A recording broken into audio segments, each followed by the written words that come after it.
Welcome, everybody, to this Tuesday episode of the Locked On Texans podcast. We have a special guest, John Crumpler of the Texan Wires, joined the show. We're going to be talking about the Senior Bowl, and most importantly, what should the Houston Texans do with the number 23 overall pick? You are Locked On Texans, your daily Houston Texans podcast, part of the Locked On Podcast Network, your team every day.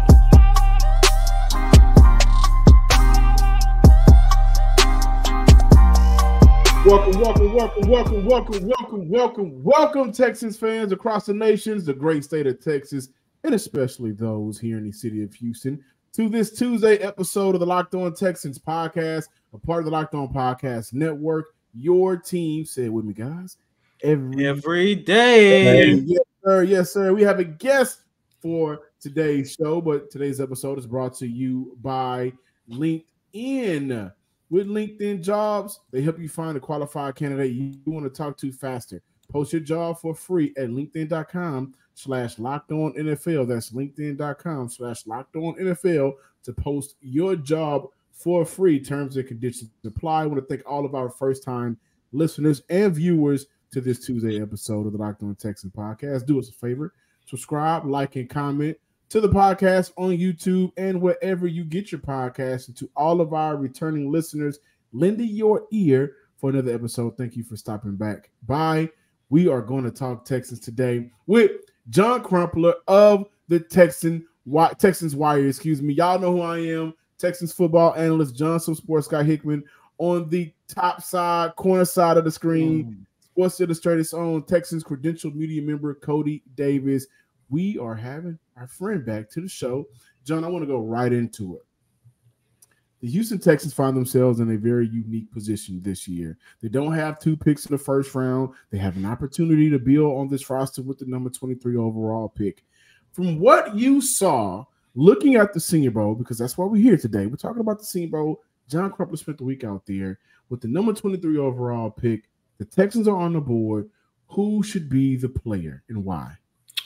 Well, first I want to start, John, Cody, thank you for having me on. I always love chopping up draft stuff with you guys. 3rd year in a row. And to your listeners, guys, the show, even I find myself listening to at the gym sometimes, so you're in the right place. We're talking about the 23rd overall pick, who to look at. I do think I want to start with Quinyon Mitchell. This is someone who I put in last week. I put out a Senior Bowl only mock draft, and he is the guy I had at 23 overall. Guys, Quinyon Mitchell, this is someone who he was a late first round, borderline first round player coming into the Senior Bowl. And all he did, came into Mobile, weighed in 6 foot, 195 pounds. And if there was any concern, he played his college career at Toledo. He had 45 passes defended, a ton of interceptions. The production was there, but as always, when you get to, someone who played in the MAC, it's how is he going to do when he goes up against the other draft eligible big dogs? And Quinyon Mitchell showed out. He looked no one should be able to look this good as he did on cornerback, wide receiver, one-on-ones. It is a drill, frankly, that is designed to make wide receivers look great. They've got the whole field. And all Quinyon did was travel with guys effortlessly, make great plays on the ball. You transition to team period. I mean, he was all over the place, watching the quarterback's eyes, had multiple passes defended. I mean, I don't think that he could have had a better week at the Senior Bowl.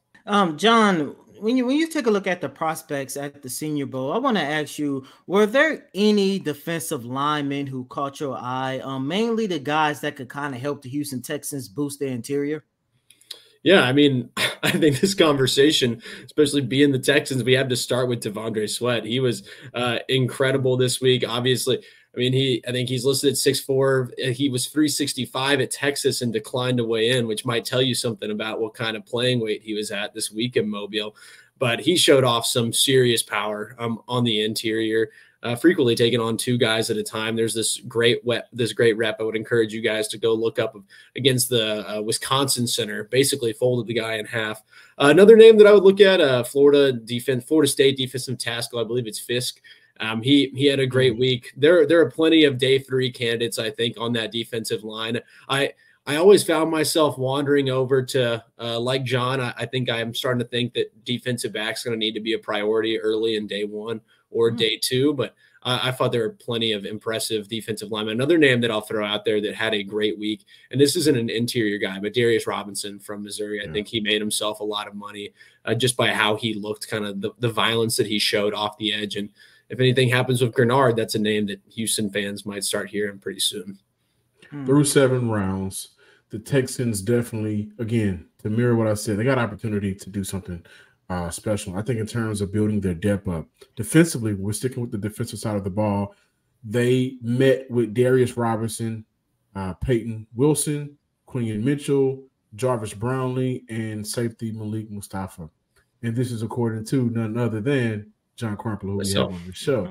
So when you look at through 7 rounds, I want to look at, because we've had our conversations off screen, later rounds, who's a player that you believe, because Nick Caserio was out there this past week at the Senior Bowl, who's a player that you believe that fits the mode of the franchise, but more importantly, the mode of this defense that we could find later in the draft, 4th round, 5th round, 6th round type of guy?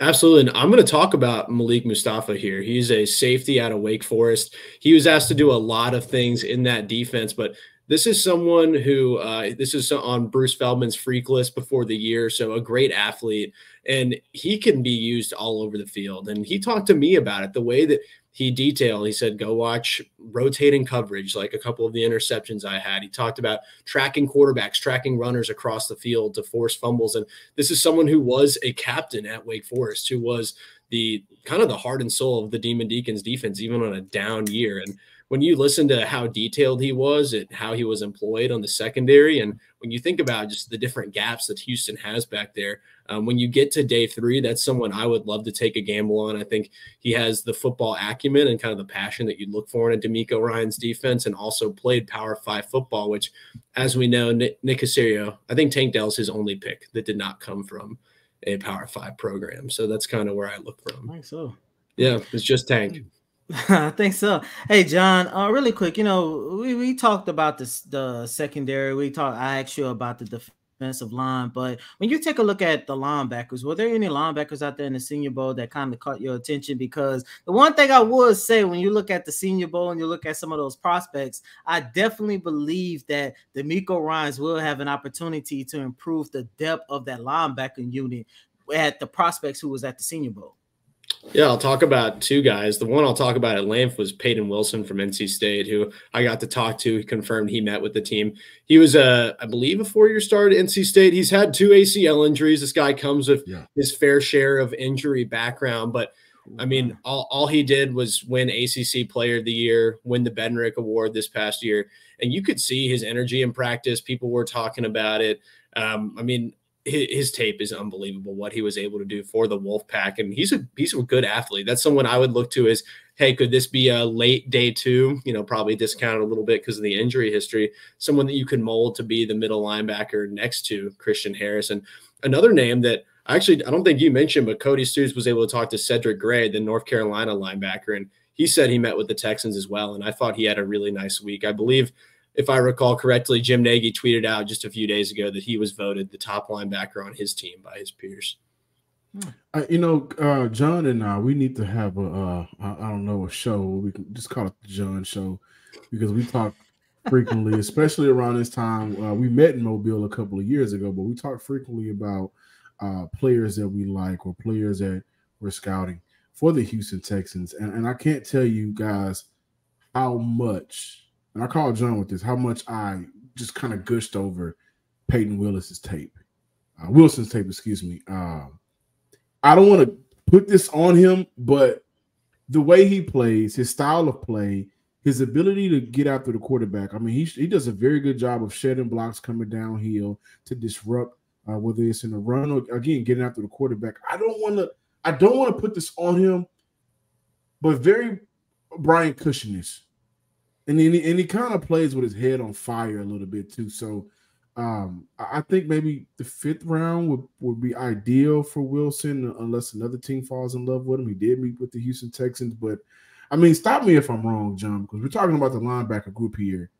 Is that a fair comparison? Am I doing too much? Am I just trying to equate a Texan player to a guy that I like, or in terms of tape, what are you actually seeing? What's popping off from? I mean, you don't get 130 tackles in a season in college if you're not kind of playing with your hair on fire. And I do think that's the energy he brought to the Senior Bowl. And I'd even give the addition that I think Wilson's the true like 3-down linebacker mold that they're really missing right now. And I mean, it shows up in the snap counts. I think it showed up when you watched Houston last year. They're kind of constantly interchanging. They wanted Perriman's ability to really bring some thump in the running game, along with Cashman. You had to have him for passing downs and on nickel. And I think Wilson is a Ranger athlete. It's funny. We got to talk to Brian Cushing before this past season, and he laughed that he wouldn't have wanted to cover today's players as a linebacker like they're asked to do now. And I don't think that would be as big of a problem for Wilson with just some of the straight line speed that he's got and the way he reads things. He played weak side more so when he was at NC State. Guys, whenever you're hiring for your small business, you want to find quality professionals that are right for the role. This is why you got the Houston Texans. They send out scouts, right? Nick Caserio may show up. But in the professional world, the business professional world, you got LinkedIn. And with LinkedIn Jobs for all small businesses, they have the right tools to help professionals get added to your team faster and for free. LinkedIn isn't just another job board. LinkedIn has a vast network of more than 1 billion professionals, which makes it the best place to hire. It gives you access to professionals you can find anywhere, you cannot find anywhere else. LinkedIn does all of the right things for your small business while making the process easy and intuitive. Hiring is easy when you have that many qualified candidates and that many quality candidates. So easy that, in fact, 86% of small businesses get a qualified candidate within 24 hours. LinkedIn is constantly finding ways to make the process easier. They even just launched a feature that helps you write job descriptions, making the process even easier and quicker. Post your job for free at linkedin.com/lockedonnfl. That is linkedin.com/lockedonnfl to post your job for free. Terms and conditions apply. And this is also the perfect time to say happy Super Bowl week to all who celebrate from the Locked On Texans podcast and from FanDuel, America's #1 sportsbook. If you're like me, Super Bowl Sunday is all about scoring, the best seat on the couch, grabbing your favorite football snack, and also having fun while placing some super bets. FanDuel has so many ways for you to end this season with a dub or 2 or 3 or 400, 600, 700. Not only can you bet on who will win Super Bowl 58, but FanDuel also has bets for which player will score a touchdown, how many points will be scored, and so much more. New customers, if you join today, you'll get $200 in bonus bets if your first bet of $5 or more wins. So listen, it's simple. Just visit FanDuel.com/lockedon to get signed up. Again, that is FanDuel.com/lockedon. Make every moment more with FanDuel, America's and the official sportsbook partner of the NFL. Welcome back in, ladies and gentlemen, to this Tuesday installment of Locked On Texans. We have a good friend of ours, John Crumpler from USA Today, Texans Wire, joining us to talk Senior Bowl. John, last year, Nick Caserio said it on exactly. John Crumpler. Last year, Nick Caserio said after day 2 of the draft ad, when he was doing his evaluation at the Senior Bowl, that the best player, the best wide receiver, was Tank Dell. Traded up for him, and I think we can honestly say that Tank Dell was the 3rd best rookie in this year's draft class for the Houston Texans, and he definitely have a bright future. John, when you take a look at some of the prospects that you saw on the offensive side of the ball, do you believe that Nick Caserio can replicate that same success that he had in Tank Dell in bringing in another reliable offensive weapon? I absolutely do. And I mean, it's hilarious because Tank Dell, you called him the 3rd best rookie, and in any other draft class, if you go through Texans history, if he'd been in a different one, this is a guy you'd be talking about.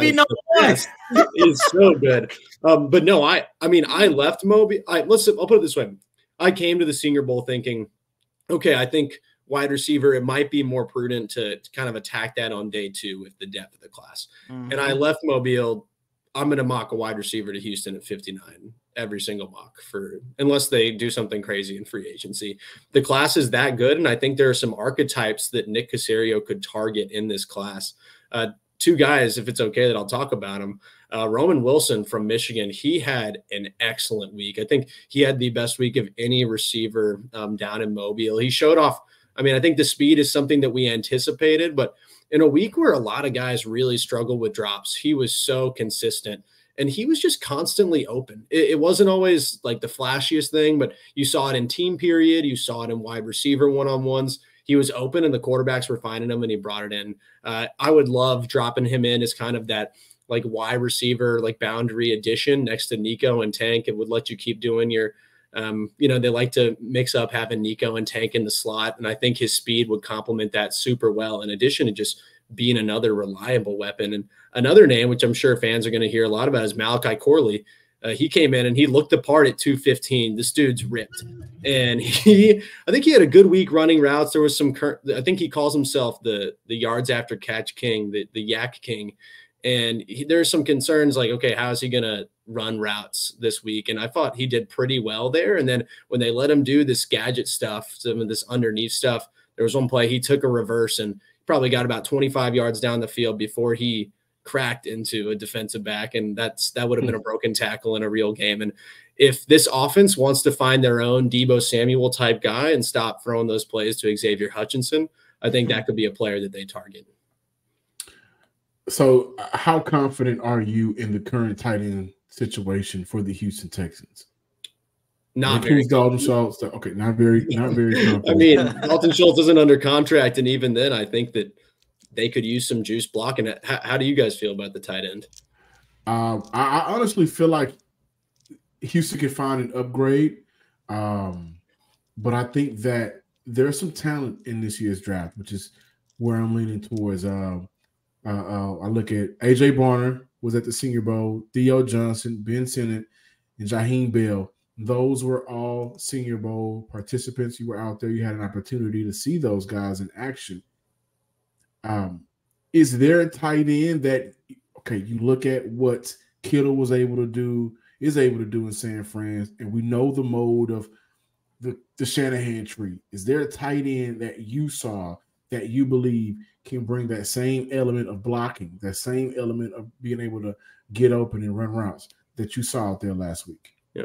And the Shanahan tree has some different demands for tight ends than some of the guys we're seeing propagate the league right now. Like, I don't think you would see Houston pursue a guy like Dalton Kincaid, who went in the first round at Buffalo last year. This system wants someone who can be a real element in the running game and then do some stuff in the passing game. And I love Theo Johnson. You bring up A.J. Barner. They were in the same group together, all three of the Big Ten tight ends. And I thought Theo Johnson by far had the best week. This is someone who is 6'6", 255. He can block, and I think that shows up on tape. He's going to get better at that in the league, of course. But he wasn't ever – there weren't team reps when I watched him, and I was like, oh, like, what are you doing there, like in the run game? But then you go over to the passing game, and this is someone who consistently was able to shake off linebackers and get open, showed off really nice footwork in that element. He consistently caught the ball. There weren't drops from him in a position that I do think they struggled this week at the national team tight ends.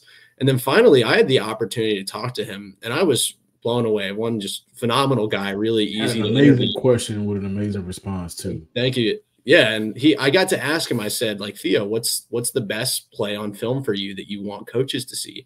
And he detailed this 4-point option route to me. And if you got a guy who's 6'6", 250, and he's already coming in as a rookie talking about his ability to read coverages on the fly, like, think about having that kind of weapon for someone who could just sit, find the soft spot for CJ, while also helping Bobby Slowick unlock this next element of the running game that we're all looking for. So he stood out, and I think he might have played his way into late day two. You never know with these tight ends, but I thought he had a great week and is someone I would love to see end up on the Houston Texans. About 2 years ago, Mr. Hickman was at the Senior Bowl, had an opportunity to interview and talk to. Mr. Yeah, you know, I gotta, you know, say the last name so everybody know who I'm talking to. But Mr. Hickman was out there in the Senior Bowl, and he had an opportunity to catch up with a prospect by the name of Dameon Pierce. And I remember he came on this show, man, and he was so fired up, saying, man, if the Texans have an opportunity to do so around the mid-round, they need to make sure they go out there and draft Dameon Pierce. They did so, as we all know the story. Rookie season phenomenal. Second year took a major decline. John, was there any running backs that you saw at the Senior Bowl that you can honestly say they can definitely help improve the Texans' rushing attack? And I think we all on this podcast as of right now can agree that they definitely need to make sure they do something with that backfield heading into the 2024 season. They do. They have to find an addition, and this might spill over to some of my other offseason thoughts. I was a little underwhelmed by the Senior Bowl group as a whole. I'm not sure if anybody did a great job separating themselves. I think that people, prospects largely were who they thought they were. There were some nice moments, but was there anyone that I walked away with saying that I had to have them? Not necessarily. I'll give a name. I did like Marshawn Lloyd from USC on the national team. I thought he had a good burst. You saw some good routes, consistency with the hands, like something I've talked about for all of these guys. But just when it comes your way, are you making it happen? And that was him. I did like Lloyd if they were going to take a day 3 back. But I'm walking away from the Senior Bowl thinking that, okay, maybe you really do have to look a little closer at this free agent class, because I don't know if the draft has a lot of oomph at that position if they want to add someone next to Devin Singletary, assuming they bring him back. I was looking at Cody Schrader from Missouri, the running back. Okay, I liked him too. He ran well. Yeah, so I went to go look at some of his college tape, and I looked at some of the advanced metrics. He did a lot of zone running over Missouri, and I think that would equate to what Bobby Floyd would like to do here in Houston. I definitely see him as maybe like a 7th round pick, super late in the draft. I don't think he brings a lot of the maybe top end speed or just a game changer element. But I think for Houston right now, in terms of running back, they definitely need to target the top running backs in the free agency. Saquon, Josh Jacobs, Kamara, but I think that when you look at what makes San Fran so good, but what makes the running back groups in the NFL so good right now, the best ones, everybody's touching the ball right now. And I think that'll be good for Houston. I do want to ask this question before we close out. Again, 3 7th rounders for the Houston Texans. Is there a guy that, maybe not this year, but if they draft him late that you saw, and it may not just be the Senior Bowl, just overall, late round pick, maybe in year 2 or 3, you see him blossom to be an impact player for the Houston Texans? Can I give like an exceptionally goofy answer? Go ahead. Okay.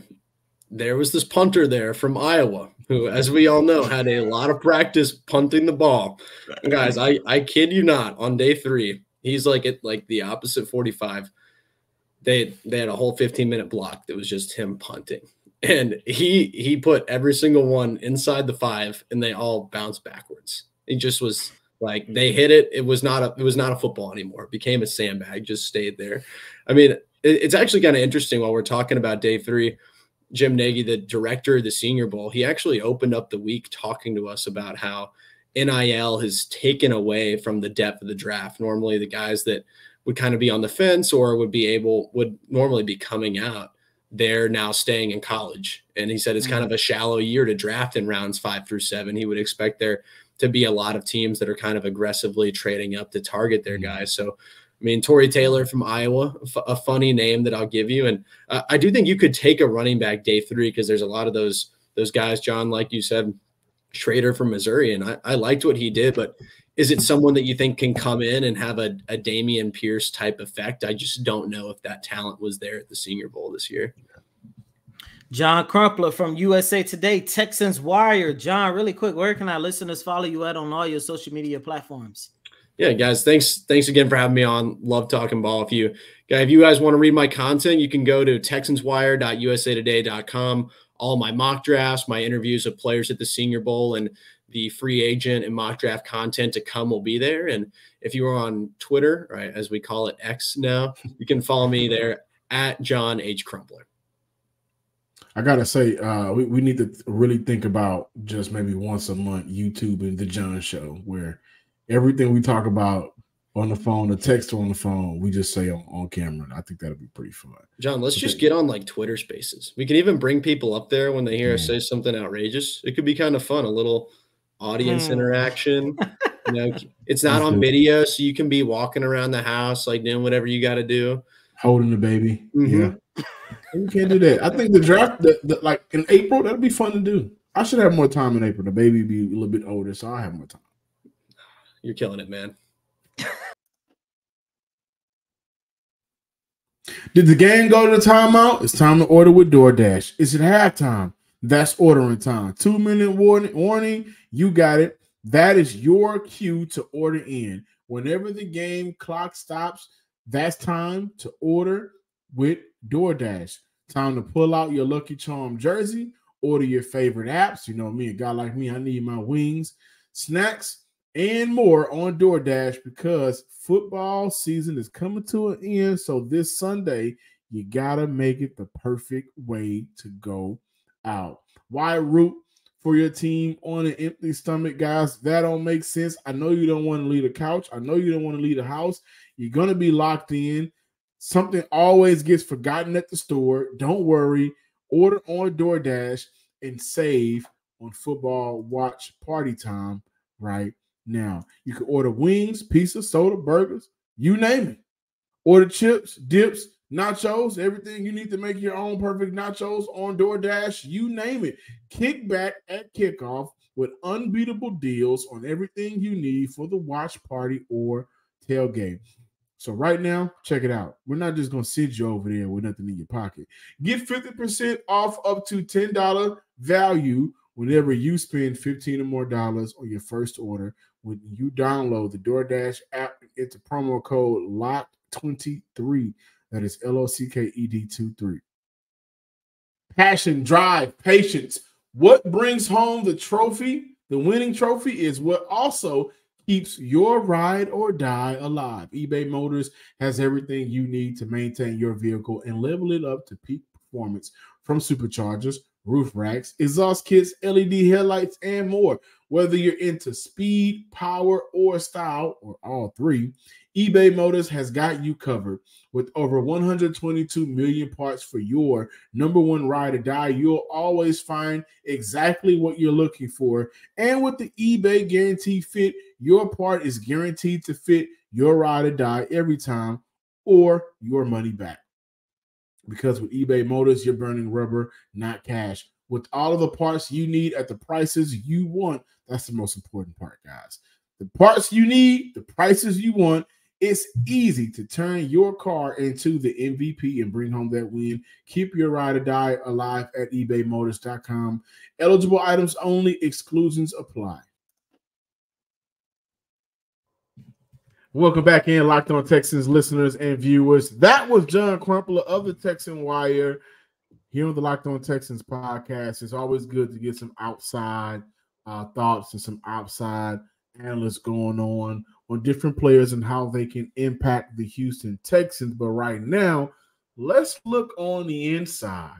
And on the inside, you got some guys, specifically at quarterback, that had a very good Pro Bowl weekend, Cody. So as you guys know, the 2024 Pro Bowl games did take place over the weekends, and unfortunately, the AFC lost, which means the Houston Texans players, Will Anderson Jr., CJ Stroud, and Laramie Tunsil, all three of those players did leave Orlando as losers. However, John, listeners and viewers, I am getting to the point where CJ Stroud, man, he just loves football. And it doesn't matter if it's flag football or the wild card game of his very first playoff game, or, you know, the season opener against the Baltimore Ravens, whatever. This young man is going to find a way to ball out. And during his Pro Bowl time, this man went 10 for 11 for 100 yards and 2 touchdowns. One of them was arguably, if not the play of the game, where he spent out of a sack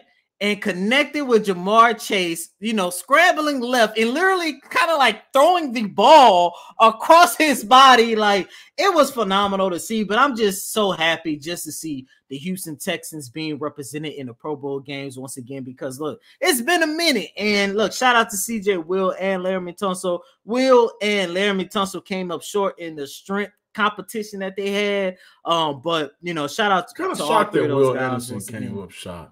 I mean, came up short. I'm shocked that he didn't win that one. Hey, CJ did Jamar Chase. I don't know what Jamar Chase is trying to do. You want to come to Houston? It's close to Louisiana, but CJ did connect with Keenan Allen. As we know, the Houston Texans desperately need a boost at the wide receiver position. Does it make more sense for Houston to look at a big contract to Mike Evans, or maybe look at trading one of those day 3 picks, which this is where we'd expect for Houston to really invest in this offense, to the Chargers for Keenan Allen. He's in the final year of his contract, new head coach, new offensive coordinator, a lot of new going on over there. And Keenan Allen is a guy that has helped the likes of rookie sensation Justin Herbert, and now could do the same for CJ Stroud. Is that something that makes sense, or am I just? I don't know, man. I mean, day 3 like pick? this. It might take a little bit more than a day 3 pick, though. Keenan Allen's on the back end of his career. But I don't see a second rounder. I can see a 4th round getting it done for him, because Houston will take on that contract as well.